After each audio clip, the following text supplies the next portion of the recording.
What's up everyone, and welcome back to my channel. I'm Jamaraly, and my channel is all about helping you either start or grow your e-commerce marketing agency or your own e-commerce store. And for those of you who are new to my channel, I just want to inform you, I actually run both. I have my own e-commerce marketing agency just as well as my own e-commerce store, which is exactly why here on my channel I help you by giving and delivering you tips and strategies on how you can build and grow your online business. So if you guys like the sound of that, be sure to go ahead and give this video a huge thumbs up. Subscribe to my channel if you guys have not already, as well as hit that notification bell wherever it is on the page so that you guys are notified of each and every time that I post. Now, if you guys saw my last video that I uploaded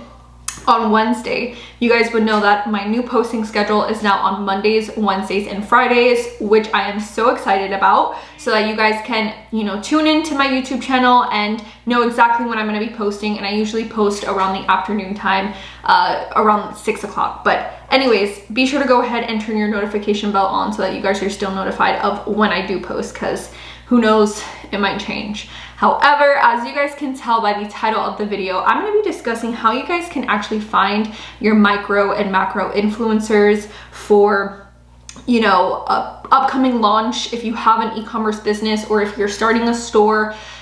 Just because this is something that I did with my launch, and I know it was mentioned in my launch video, which I will also link up here for you guys. That video has honestly done tremendously well and has helped so much of you, which I'm so happy about. I'm so glad that I was able to put out a launch video that was very thorough, that had a lot of great points and valuable points listed on there to help you and guide you in the right direction. And this is exactly, that video was exactly the way I, took out and did my own launch that allowed me to make over $4 grand in 1 month, or less than 1 month, when I did launch my online business Color Look. So I'm happy to help. You guys can watch that video after you guys watch this one. But I'm gonna, in regards to like the influencers, I'm gonna just tell you guys and talk to you guys about like my experience and how I went about it, because I feel like when it comes to like influencers, especially if you're a small business, some of these bigger influencers, they expect you to pay. Now, if you guys have the funds and if you guys are okay with paying out these influencers at whatever rate they charge, because you have to keep in mind, you can tell them, hey, I'll be willing to give you a certain rate for, a post or a reel or whatever that whole paying scale is. I'm not too sure about it, but like I said, you can give them your rate, but they'll usually come back with a much higher rate or, decline the offer because you're a small business, and the majority of the times they either think of themselves higher up and don't want to work with smaller upcoming brands. So I'm just going to let you guys know that off the start when it comes to these bigger influencers. Now, the smaller influencers, I feel like that is a huge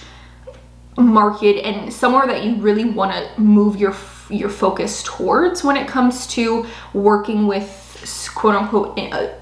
influencers within the industry of the product that you're going to be selling, what your e-commerce store is. Now, reason being is because another reason is a lot of these macro, like the bigger influencers, they have this sort of not facade, but like a lot of people portray as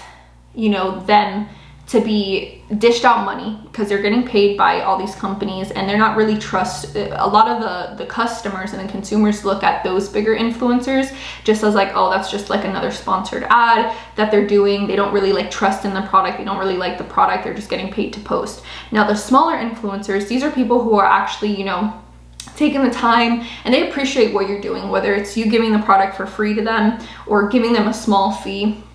whatever it is that you're doing. And a lot of their followers and a lot of your consumers will see that, since they are a smaller influencer or have a much smaller following than the larger influencers do,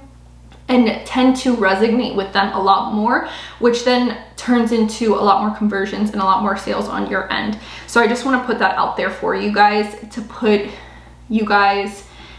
into like, to make it into some sort of perspective for you when it comes to that. Now, the way I proceeded with my launch and what I would highly recommend you guys do, because from my experience, I went through my current following and just people who I knew interacted with a lot of my posts, because a lot of you who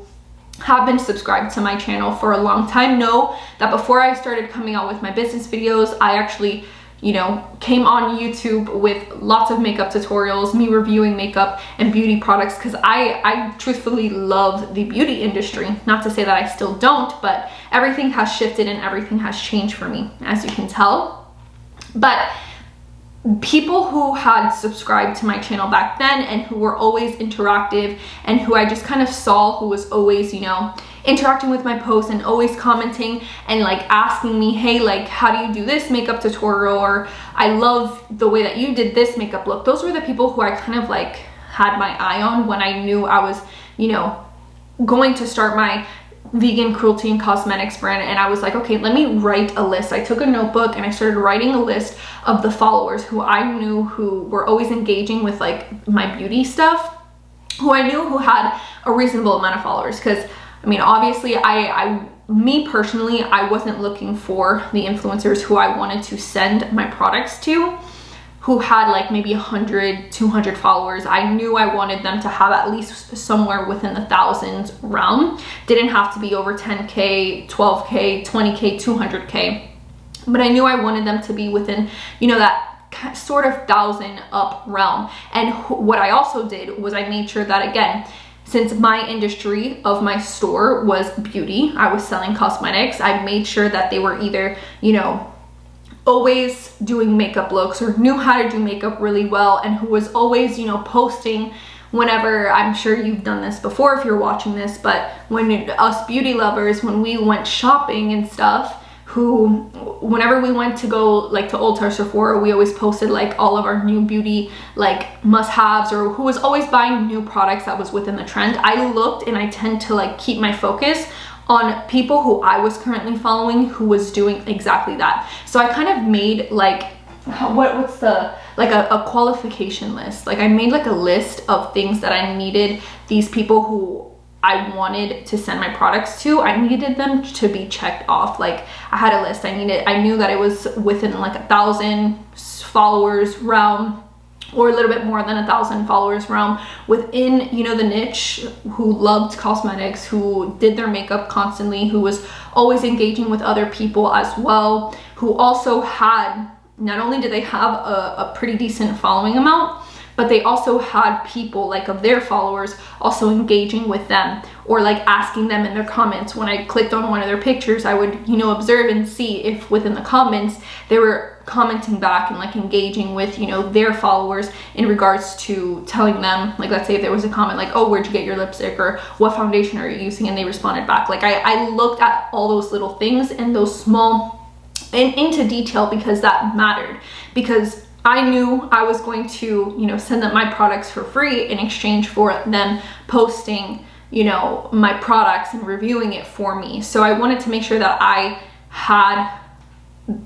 a pretty good, decent amount of people who fit all the qualifications in regards to what I really needed in form of my influencer pick. So I feel like you guys should be doing the same. You guys should have like a list, or jot down a list of things that you're really looking for in terms of like what I just said, and be very observant with the people who you are following already. And because I would say go with people who you're already following and who you sort of have like a social relationship with. It doesn't necessarily mean like you have to know them in person, but like you have a relationship that you've built via social media, that it's more easier for you to just shoot them a DM and be like, hey, I'm coming out with my brand, please don't tell anyone, I'm gonna be launching soon, would you be okay, or would you be, you know, more than happy to accept my PR package that I'm gonna be releasing, to, you know, and then tell them your terms and conditions, like what exactly it is that you expect for them. Let them know your expectations and what you want out of it up front, so that they can tell you yes or no, and when you want the post to be by, because that's another thing that you have to keep in mind. A lot of the times people send things to influencers and they receive the package and they don't end up taking any action with it, or don't end up posting in the time frame that you want them to post within. Because if you're launching and you're sending just like I did, again, I'm gonna reference back to my launch video, I sent all of my like influencers, the ones that I ended up choosing, the PR package a week before. And that's because I wanted that week before I actually launched to be like the reveal of my products, and I wanted the reveal to be from the influencers that I chose, so that different influencers I chose, you know, I told all the ones that I had ended up going with, I said, hey, I'm gonna have you post on Monday, I'm gonna have you post on Tuesday, I'm gonna have you post on Wednesday, Thursday, Friday, and so forth and so on, so that every single day it's a new person that I was sharing their post, that was opening up their PR package and presenting my products and just kind of reviewing it, doing the swatches and all that stuff. So I wanted to keep the momentum going leading up to my actual, you know, launch day. So I think when you're going into the DM or shooting them an email or whatever way that you're going to be outreaching to your potential influencers, I think it's important to understand that you need to come up front and, you know, tell them your terms and conditions and what you expect out of them in the beginning, and make sure that, you know, you agree on that as well, because the last thing you want is for you to waste product and send, you know, your product for free to somebody that they told you yes, and they end up not doing exactly what it is that you guys conversed about. No, don't get me wrong, there's always a risk of that, but for the most part, that goes back to me telling you guys that I would suggest, especially if you're a startup and this is your first time doing a launch and you're starting your own business, the best people to, you know, kind of look for when it comes to your micro influencers or macro influencers. I mean, you can have a good friend. I had two of my really good friends who are huge in the beauty industry and have like over 200,000 followers, which I was blessed and lucky to have. I mean, obviously I know everyone is different, but I also I think I had like 2 or 3 much bigger influencers within the, you know, all of my influencers that I did send my PR packages to. But you have to keep in mind that these people, you need to make sure that, you know, they're trustworthy. And like I said, it goes back to if you're a startup, start with looking into the followers that you already have and the people who you're already following who are within your niche, because these are the people who you're going to have a much more stronger relationship with, and it's much more trustworthy versus approaching somebody as a new startup who has no idea who you are and them saying yes, you reach out to them, you send them a product, and they never, you know, support you, they never post about it. So you just want to keep that in mind.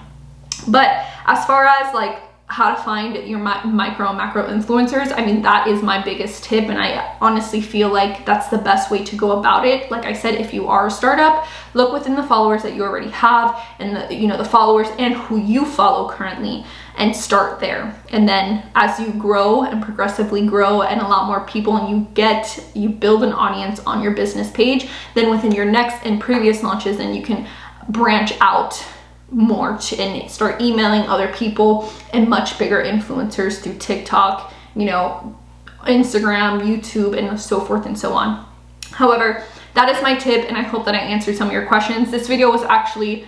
I created this video because I actually just received a comment on me making this and giving like my input on how to go about finding influencers. So that's the reason why I made it. So I hope that I was able to answer your question. I hope that this video has helped you in some way